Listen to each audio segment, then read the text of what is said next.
کوئی بھی عمل اللہ تعالیٰ کے ہاں مقبول ہونے کے لیے 3 شرطیں ہیں. ایک یہ کہ وہ عمل بذات خود نیک ہو، دوسرا یہ کہ اس کے اندر اس کو انجام دینے کی نیت بھی درست ہو، اور تیسرا یہ کہ اعتقاد بھی درست ہو، یعنی آدمی اللہ تعالیٰ کی وحدانیت پر، نبی کریم صلی اللہ علیہ وسلم کی رسالت پر، آخرت پر ایمان رکھتا ہو. یہ 3 باتیں پائی جاتی ہیں تو وہ عمل اللہ تعالیٰ کے ہاں مقبول ہوتا ہے.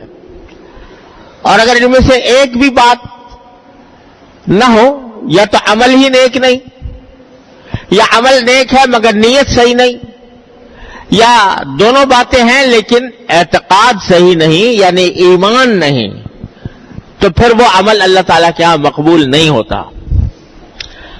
وہاں یہ بات تھی کہ تینوں باتیں موجود ہیں، عمل بھی، صدیق اکبر کا عمل بھی نیک، نیت بھی نیک، اعتقاد بھی درست. اور یہاں امیہ بن خلف جیسے لوگوں کا ذکر آ رہا ہے تو فرمایا تینوں باتیں مفقود ہیں. ایک طرف تو بخل ہے، وہ بخل بذات خود برا کام ہے، کنجوسی، بخل کرنا، صحیح جگہ پر خرچ کرنے سے آدمی کا کترانا، یہ بذات خود برا عمل ہے. پھر آگے واستغنا، بے پرواہی، یعنی کچھ فکر ہی نہیں کہ اس میرے بخل کے نتیجے میں کیا ہونے والا ہے، تو بے پرواہ زندگی گزار رہا ہے. جو آدمی بخیل ہوتا ہے، مالدار ہے لیکن بخیل ہے، تو اس کو کسی کی پرواہ نہیں ہوتی. کوئی اچھا سمجھے گا، مجھے برا سمجھے گا، کوئی اس کو تو اپنے مال جمع کرنے سے غرض ہے. تو استغنا کی کیفیت ہے. اللہ تبارک و تعالی انسانوں سے کی بھی پرواہ نہیں، اور اللہ تبارک و تعالی کی بھی پرواہ نہیں کہ وہ اس عمل سے خوش ہوگا یا ناخوش ہوگا. تو اس طرح اس کی عمل بھی خراب اور نیت بھی خراب، اور پھر وَكَذَّبَ بِالْحُسْنَى، اور وہ تکذیب بھی کرتا ہے اچھے انجام کے لیے. جب اسے کہا جاتا ہے کہ بھئی نیک عمل کرو تو جنت ملے گی، تو وہ کہے جنت تو ایسے ہی قصہ کہانی کی بات ہے، علیاذ باللہ، اس کی کوئی حقیقت نہیں، اس کو جھٹلاتا ہے. تو اعتقاد بھی خراب، عمل بھی خراب، نیت بھی خراب، اعتقاد بھی خراب. جب یہ تینوں باتیں ہوتی ہیں تو فرمایا کہ فَسَنُيَسِّرُهُ لِلْعُسْرَىٰ، اس کا انجام یہ ہوگا کہ ہم اس کے لیے آسانی پیدا کر دیں گے مصیبت کے راستے کی. یعنی پھر وہ مصیبت ہی کے راستے پر بڑھتا چلا جائے گا. مصیبت کا راستہ کیا ہے؟ جو دوزخ تک جاتا ہے، جو اللہ تعالیٰ کی ناراضی تک جاتا ہے. پھر اس کو وہی کام کرنے کی توفیق ہوگی، اللہ بچائے، وہی کام وہ کرے گا، اس کو وہی کام بھائے گا، اسی کام میں اس کا دل لگے گا، اسی کام سے کو وہ اچھا سمجھے گا جو اس کو دوزخ میں لے جانے والا ہے. اعوذ باللہ العظیم. جیسا پہلے کے بارے میں فرمایا تھا، جو آدمی کا عمل ٹھیک ہو، نیت ٹھیک ہو، اعتقاد ٹھیک ہو، تو پھر ہم اس کو آسانی پیدا کر دیتے ہیں اس راحت کے انجام کی طرف جانے کے لیے. یعنی پھر اس کا دل چاہتا ہے کہ میں اچھا کام کروں، اس کا دل میں امنگ پیدا ہوتی ہے نیکی کا کام کرنے کی، اور پھر رفتہ رفتہ اللہ تبارک و تعالیٰ اس کو مزید نیکیوں کی توفیق دیتے ہیں.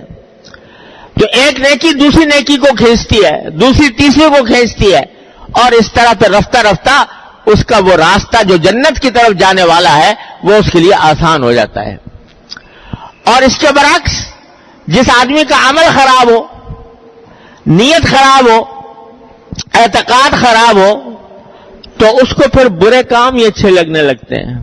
اللہ بچائے.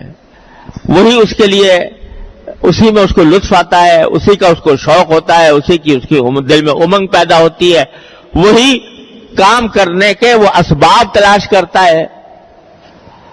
تو برائی جو ہے وہ برائی کو کھینچتی ہے، ایک گناہ دوسرے گناہ کو کھینچتا ہے.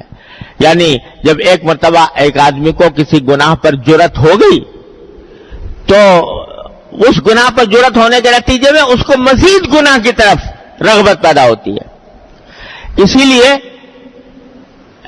یہ تعلیم ہے کہ کسی بھی چھوٹے سے چھوٹے گناہ کو معمولی سمجھ کر اختیار نہ کرو. یہ سمجھ کر کہ چلو چھوٹا سا گناہ ہے کر گزرو، اس کو معمولی سمجھ کر اختیار نہ کرو، کیونکہ جب وہ چھوٹا سا گناہ تم نے کر لیا تو اس کے نتیجے میں دل میں جو گناہ کی نفرت تھی، اس کی جو ایک رکاوٹ تھی، وہ دل سے ختم ہو گئی. اس کا نتیجہ یہ ہوگا کہ کبھی چلو ایک مرتبہ کیا تھا ایک مرتبہ اور کر لیتا ہوں، اور جب یہ کیا تھا تو چلو دوسرا بھی کر لیتا ہوں، اور دوسرا کیا تو پھر چلو تیسرا بھی کر لیتا ہوں. تو وہ ایک گناہ دوسرے گناہ کو کھینچتا ہے. ایک گناہ کے نتیجے میں پھر آدمی مختلف گناہوں کے لپیٹ میں آ جاتا ہے اور کرتا رہتا ہے. اللہ تعالیٰ محفوظ رکھے. الا یہ کہ پھر کسی وقت اس کو توبہ کی توفیق ہو جائے، اور پھر توبہ کی توفیق ہو جانے کے بعد اللہ تبارک و تعالی رحمت سے وہ معاف ہو جاتے ہیں. لیکن کچھ پتہ نہیں توبہ کی توفیق ملے کہ نہ ملے، وقت ملے کہ نہ ملے. لہذا فرمایا گیا ہے کہ کسی گناہ کو معمولی سمجھ کر اختیار نہ کرو کہ چلو بھائی یہ چھوٹا سا گناہ ہے. لوگ اس تحقیق میں پڑے رہتے ہیں کہ یہ گناہ صغیرہ ہے یا کبیرہ ہے، یہ چھوٹا گناہ ہے یا بڑا گناہ ہے، اور اس کے بارے میں سوال بھی کرتے ہیں کہ فلاں کام صغیرہ گناہ ہے یا کبیرہ گناہ ہے. مطلب اندر سے دل میں یہ ہوتا ہے کہ چلو اگر صغیرہ ہے تو کر گزریں،